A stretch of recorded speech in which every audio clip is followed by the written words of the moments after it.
Okay, so we made a table that represented our diagram, and the table contains the information about how one clearing links to the next. And so we've got all of our clearings nicely numbered with their identifier, and then we supply the clearing with a new integer array that says, here's the numbered clearings that you can get to from wherever we are now. Okay? Now, the big reason why we did this is because in Java, it happens to be really, really easy to do this little technique when you're setting up the table. If you try to do that same technique by making new clearing objects, it's not going to work very well, because at this point, if you want to say new clearing 1, identifier 1, you actually don't have a clearing number 1 yet, because it isn't made until you do the next line. So you can't use clearing objects here to set up the table. The best that we can do is work with the numbers in the array, and that's just the nice, easy syntax, array syntax for us. The problem that we discovered is that when we get to the clearing object, we are initially keeping track of the array of things, which is fine, but at some point, if you want to write an iterator won't work on arrays of those numbers, so we had to dump the things into an array list so that we could put big I integers into the array, and that allowed us to get an iterator to work. Okay? So the code will work and it gives us an iterator. The question here is, we have two choices here. We can either keep the array of integers like we've got up here, and then convert it to an array list afterwards when somebody asks for the iterator. The other choice is to take the numbers when they come in and stuff them into an array list and always keep them in an array list.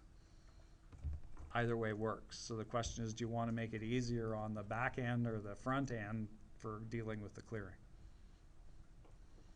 I'm going to suppose that maybe what we should do is we should turn this thing into the array list, and it might make our lives a little easier for the iterator. So all I'm going to do is I'm going to bring this list of things up here out of the iterator, and I'm going to say that's the thing that should replace this array of things. So this is just going to become clearing numbers, and I'll make my new array list inside here, and I'll get rid of that array. And so we still have to do basically the same thing here. We're going to take all of our clearing numbers that were given in the array, and we're still going to go through and we're going to dump them into our array list. So it's still basically the same code, it's just done earlier in the game rather than later. So we'll add all of those items in. So now we've got an array list that contains big I integers. Okay. By the way, notice that this is a small integer being added here. So the conversion is being done. This thing is actually make a new big I integer and then dump it into the array list. Okay. That's the auto boxing feature in Java.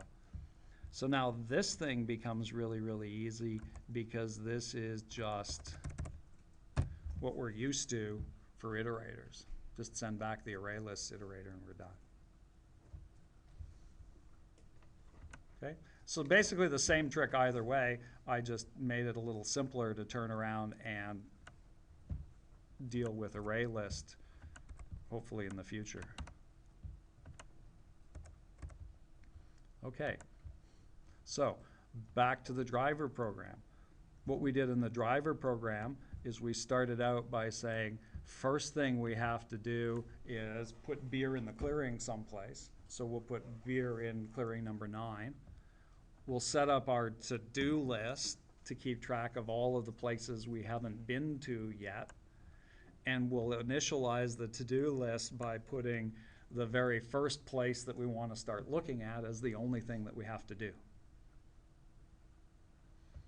And then we say, well, for as long as we've got something on our to-do list, let's go through and grab the first item off the to-do list.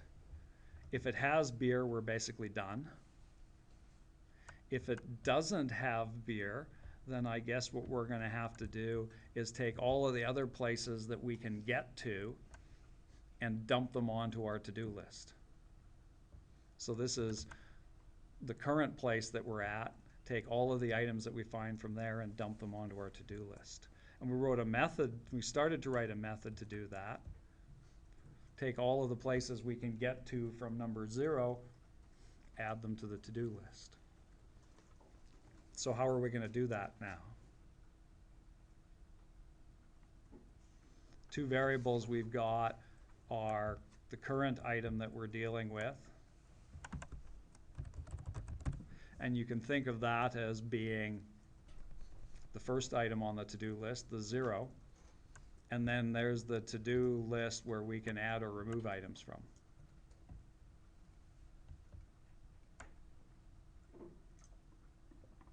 So pretend that this is clearing 0. Current clearing is number 0. What do you want to do? We want to get 1, 2, and 3, all the places you can get to from 0. So how do we go through all of the places we can get to from 0? Which means what kind of thing is easier than an iterator? A for each. So for every clearing, a clearing in the current clearing, there's where our iterator helps us, right? Because you just use the for each to go through them. Take all of those things, what do you want to do with them? So we want to push them onto the to-do list. So that's to-do dot push a clearing. Now notice that we've got a syntax error. Oops. That error is saying, hold it here. The things that you're getting back from the current object are not clearings, but they're just numbers. Because if you go back to the clearing, that's exactly what we're sending back, is just the clearing numbers, not the clearing objects. Okay? So if we want to correct that, the thing that's wrong with the for each loop is that what you're getting back is a clearing number, which is a big I integer. You're just getting a number back. And so when you go to push the clearing, you can't push the number now because the stack that we've got isn't holding numbers, it's holding clearings. So what do we have that translates from clearing number to a clearing object?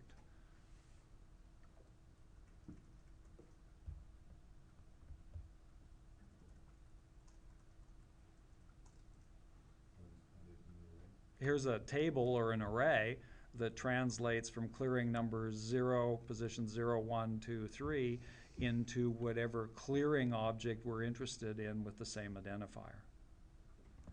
So if we can get a hold of the all clearings variable, then we'll be able to make use of this table. So I'm going to go down into this push, and I'm going to add in the all clearings variable. And I'm going to change the push other paths method to accept the all clearings variable, which happens to have this definition.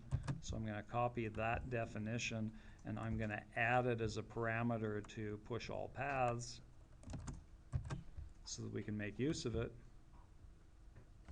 And now when we go to push something, we don't push the number, but we push the array, which is all clearings sub clearing number.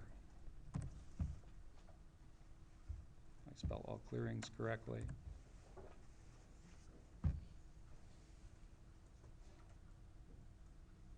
Okay, so now I'm pushing an actual clearing object from the array onto a stack, which is only going to hold on to clearing objects.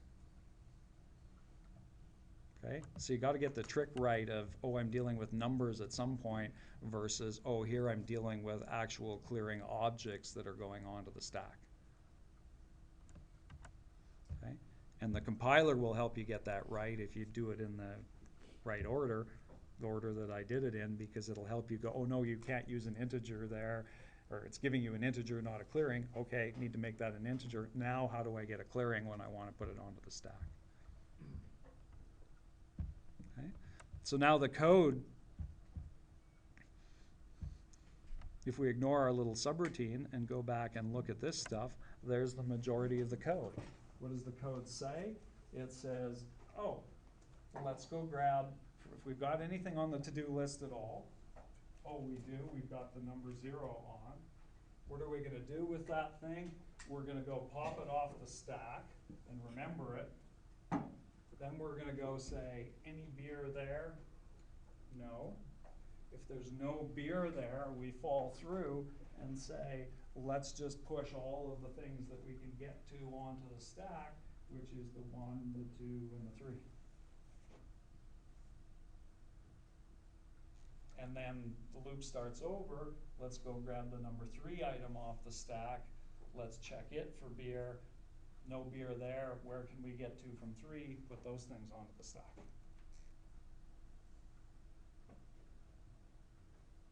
Is that it? Really? I think that's all the code we need. Let's just try it and see if we get lucky.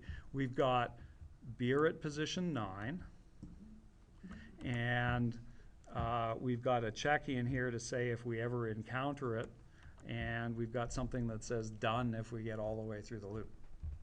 So in the case where we don't find anything, we should still print done. Give it a try, see what happens. Oh, null pointer exception. If you see a null pointer exception, the null pointer exception is occurring at that thing right there.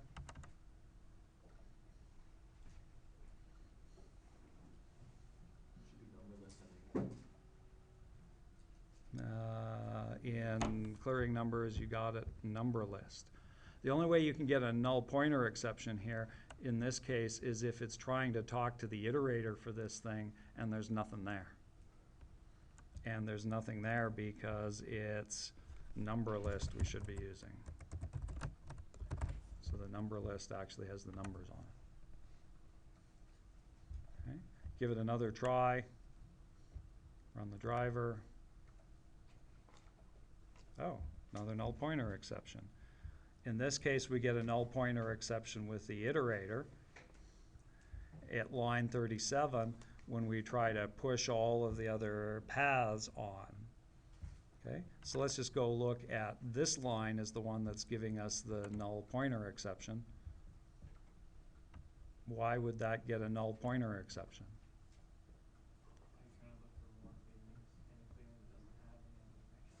Well, careful here. In the null pointer exception in this case, this is the line that's having the problem. Null pointer exception means the thing on the left-hand side is empty. So now the question becomes, why is the clearing numbers variable empty? So it's not like it doesn't have anything on it, it's just not there to begin with. So let's go back up and see where we initialize our clearing numbers object.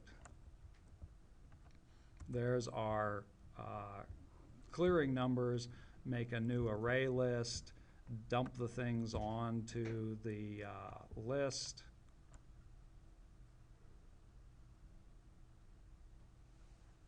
Anything wrong with that? Could you say list again, maybe? Pardon me? All clearing numbers? Oh. Thing that was not just clearing numbers. This is a pretty standard bug. See this all the time. And yeah, somebody was right when they said it.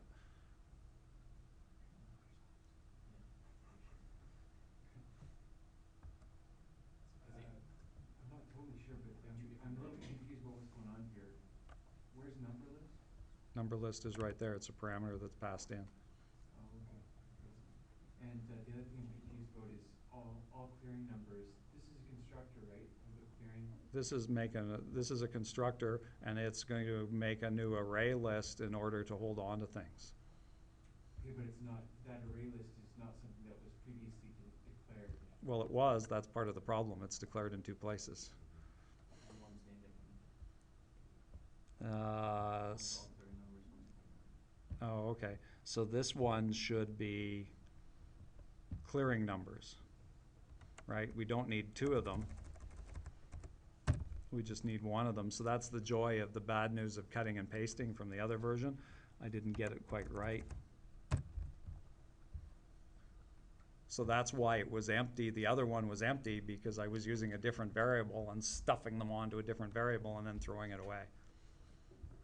So now I'm just using one variable to keep track of the list of integers. I'm initializing that variable, and then I'm dumping everything from the number list onto the clearing numbers array list. Okay, so there's why cut and paste isn't necessarily your friend. We'll go back and give it one more try. Ooh, we found the beer at 9. Was I lucky? Move the beer someplace else. Let's move the beer to clearing number 5. Wherever 5 happens to be on the list, we could go look. 5 comes from 2, and 2 is connected to 0, right? So run it again, and it found the beer at clearing number 5. What if I'm a mean person and don't put any beer in there at all, or put any starting point at all? They've just got an empty to-do list. They're never going to find any beer. Wonder if it still works.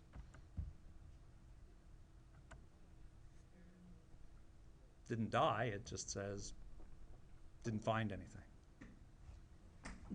Okay, so it looks like it works, but the problem with it is that you're looking at me with this puzzled look that says there's some Pfeiffer magic in here. I just don't believe that it's doing what it's supposed to be doing, right? I can't figure out how you're just going zap magically at the beer, which is all I'm telling you. So the only way that you would actually believe me is if you could hear me running through the forest according to the diagram, saying things as I was going along. Okay?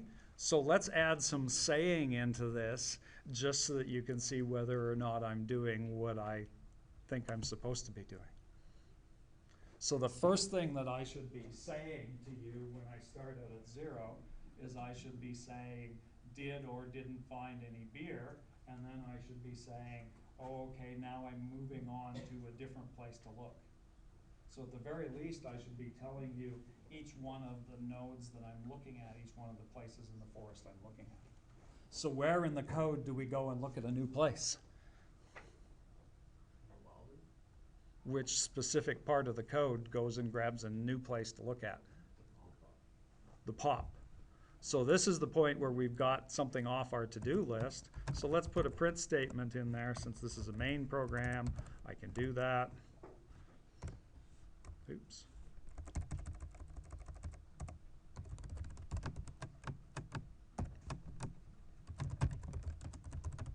Checking clearing number, and it's going to be top item dot get identifier. Just going to borrow that part of the print statement and dump it into there.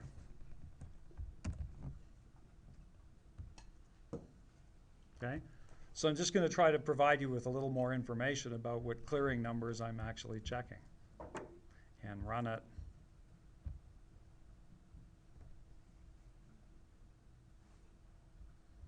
And it at least says there's what I'm checking before I found the beer.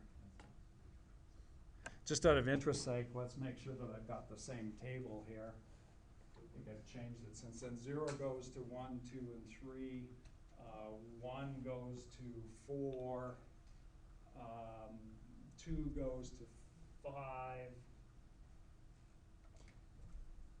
Maybe just redraw the table would be easier, wouldn't it? 0 goes to 1, 2, and 3. 1 goes to 4. 2 goes to 5.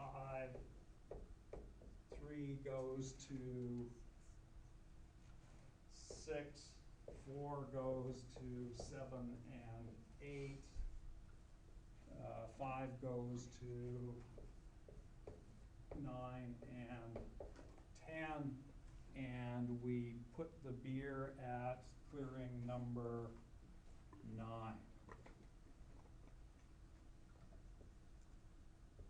So if I were calling out the instructions, right, I would say, let's just play the game. Going to clearing 0, not quite in the instructions, that's okay. Take off clearing 0, now I'm going to 1, 2, and 3. I'm going to say, checking clearing 3, no beer there, so I'm going to put 6 onto the list. What have I got to do now? Checking clearing 6, no beer there. What am I going to check next? Clearing 2, no beer there. What can I get to from 2? 5. What do I have to check? I'll check 5 to see if there's any beer. No beer there. Where can I get to from 5? I can get to 9 and 10. Checking clearing 10. No beer there. Checking clearing 9. Oh, look, there's the beer. Okay. So now, at the very least, you know that this part is correct in terms of finding the beer. Is there a limitation to the size of the stack in this case? No. No, so if you had The 10 billion clearings that led off to 100 clearings that led off to 1,000 still clearings. works. Still works, because the Java stack will, or the stack class will just take care of getting bigger if it has to. Okay. Now, there's a couple of modifications we're going to make tomorrow. The first problem with this is that even though it says what clearings I'm going to, I want to be more specific, and I also want to, when I'm going backwards on this graph, I want to be able to tell you, oh, I'm going from clearing 6 back to clearing 5, going back, back to clearing 0. Oh, now I'm going forward to this. So I want to be a little bit more explicit about when I'm retracing my steps, so that you can watch it on the diagram. And the other thing I'd like to do is when I discover the path to the beer, I'd like to be able to tell you how to come and join me by giving you the exact path to the beer. Okay? And those are the two things that are missing from this. So we'll take this bit of code and we'll extend it to get a little smarter. Okay? The one thing I do want you to notice is look at this basic problem. When I first presented it, you thought that it was this wild, wacky thing that was almost impossible to code. And if you look at the amount of code that we actually end up producing once we use a stack, it's like barely a page of code even with the method there to do all of that work. And so it goes from what looks like a really difficult problem to wham. And not only that, but any table of values will work. No matter how big it is, we can go out and search for things and we'll find them. Okay? So perfect use for stacks. See you tomorrow.